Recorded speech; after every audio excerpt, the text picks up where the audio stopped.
Hey everybody, here we are for lesson 3. What we're going to be discussing is personal and group security. Anytime we start discussing a topic like this, we're really focusing attention on self-defense.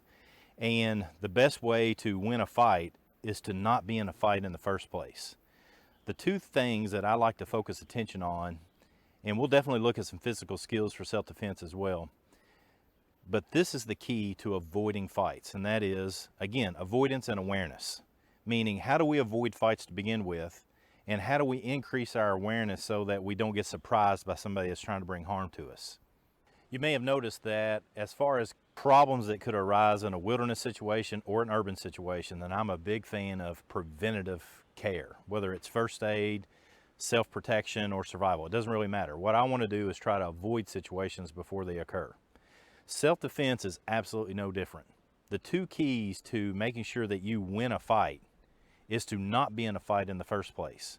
I like to call it avoidance and awareness. Those are the two big things that if you have the ability to avoid fights, and we'll talk about that very specifically, and to be more aware of your surroundings, then you can avoid situations that put you in a place where you're more likely to be in a fight. So let's talk about each. Now, the big key to avoidance is you staying in control of your ego. Here's what I mean by this. I'll give you an example. Imagine that I have a bag, and in that bag I have a big pile of cow poop in it or something of that nature. And if I take that bag of cow poop and I give it to you, and you take it, who owns that bag of cow poop? You're right, it's you. So that's me taking this big pile of cow poop, offering it to you, and you take it. However, if I have that same bag of cow poop and I offer it to you and you don't accept it, who owns that cow poop then? Well, it's me. Insults are no different.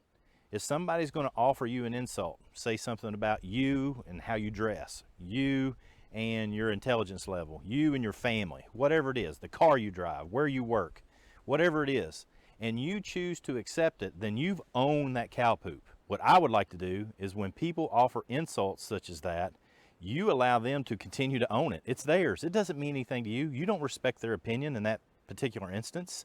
Let them say what they're going to say, and then you just have the confidence so that you don't allow your ego to control you. You are in control of your ego. As far as awareness is concerned, if I were to break it down very simply, I would say this. You need to always have your head on a swivel and a Navy SEAL stare. Meaning no matter what environment you're walking in, whether you're walking in a situation like this where you're out in the woods, or you're in a neighborhood, you're walking into a store, a grocery store, you're walking into school, no matter where it is, your parking garage, work, whatever, you need to always have your head up and looking around, seeing what kind of dangers lay ahead of you. If somebody is going to be an aggressor by surprise, what they want to do is catch you unaware.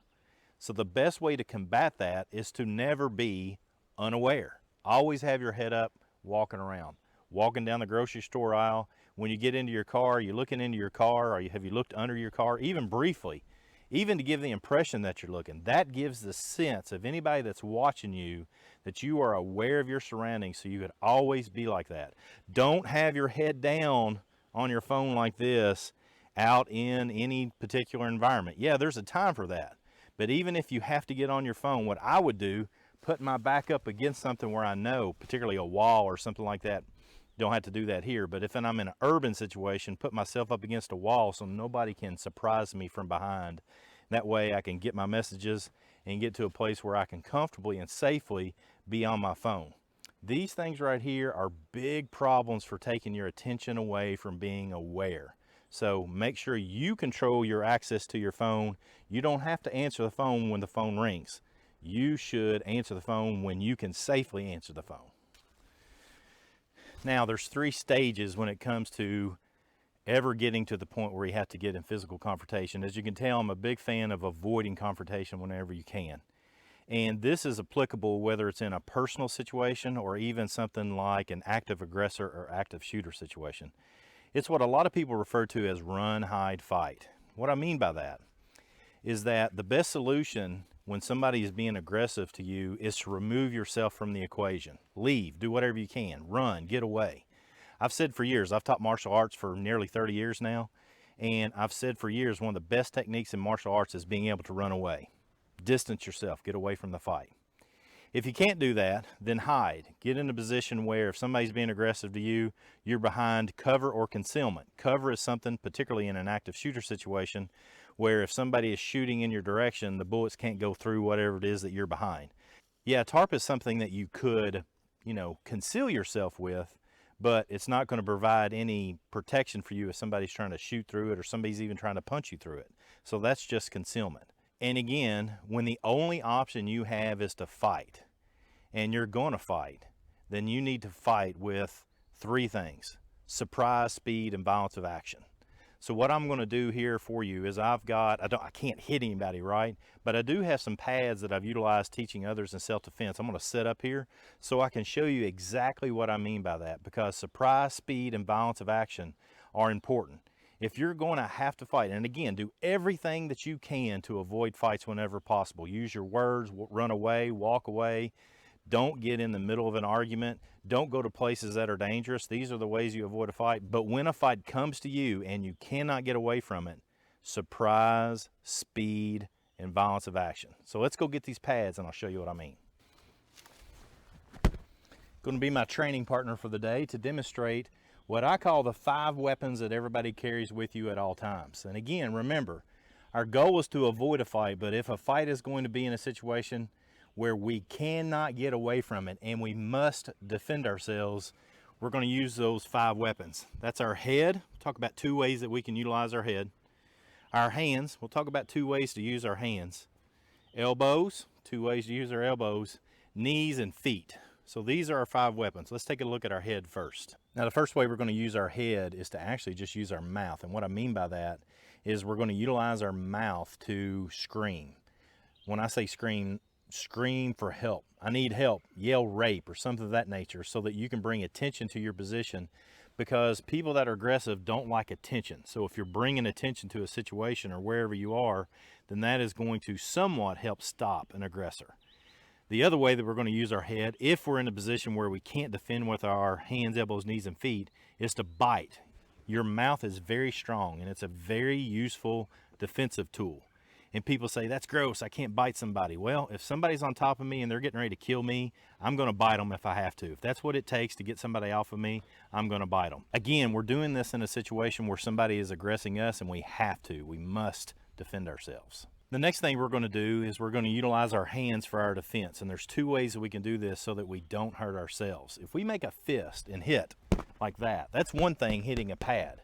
But if you're hitting a hard surface, like you're hitting somebody in the head to defend yourself, then there's a good chance you're going to break your hand. So what I like to tell people to do is use this part of the hand right here to strike there. Or you can make a fist, and what I call hammer fist, and use this side of your hand. Now let's take a look at our elbows. We're going to look at that from 2 different directions, as I told you before. If the aggressor is in front of us and something happens, we want to keep them at a distance, right? That's where we can use our hands out here to defend ourselves. But if they get really close to us, we don't have a lot of power with our hands. That's where our elbows come in here. But a lot of times in a fight, it doesn't work out real pretty, and you might come through and miss. That's when your elbow coming back is real powerful. Or if you find somebody that's grabbed you from behind, an elbow is real powerful. Now your knees are the same way as your elbows, and that what happens if you get stuck in here and somebody's got a hold of your arms, or they get hung up, or maybe your arm is broken. You can't throw an elbow, you can't throw a hand or something of that nature. If you're in tight, then that's where your knee comes into play.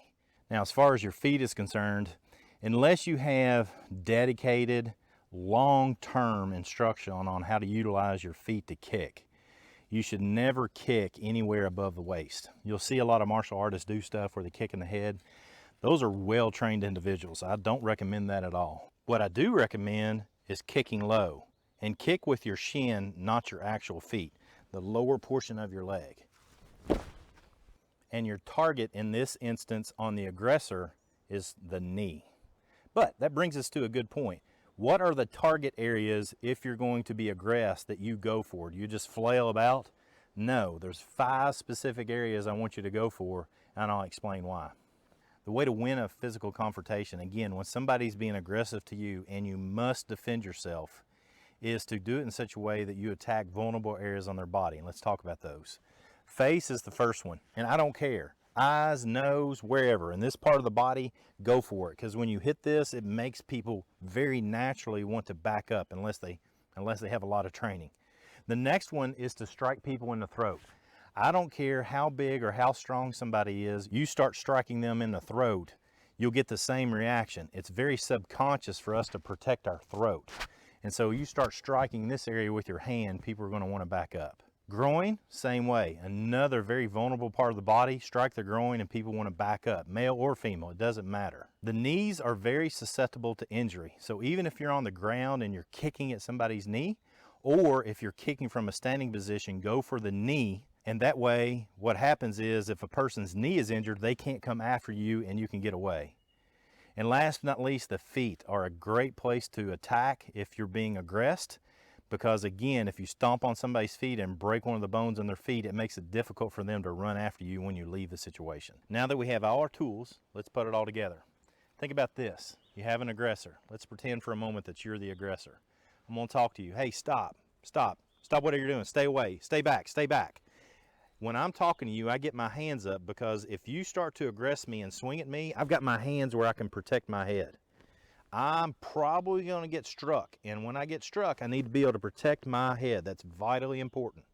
But once that simple start of a barrage of attack happens, I need to then fight back with surprise, speed, and violence of action.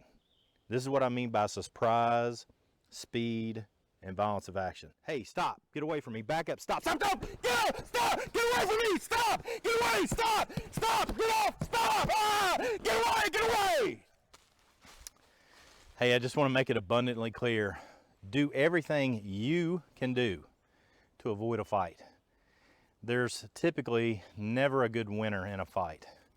That's why I like to use my words. That's why I like to pay attention to my surroundings so I can avoid fights and do everything I can to stay away from a confrontation.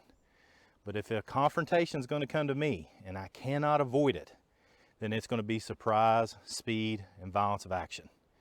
That's why, as far as group security is concerned, specifically as it relates to family, I'm a big fan of having a secret word. You can call it a trigger, if you will, that your family knows whenever you utilize that word, that everything's getting ready to get ugly. You're getting ready to get in a physical confrontation, and you need to defend yourselves in them. The reason I say that is because you never want to be in a situation where you're being aggressed and the people that you love and care about are right next to you and they fall victim to maybe a tool, weapon that the other person might be utilizing. So in that manner, I like to have that safe word, that trigger word, whatever you want to call it, but just develop a word for group security so that when you say it, I like to tell everybody snow cone. Use the word snow cone, because that's not a word that you utilize in everyday language. Snow cone.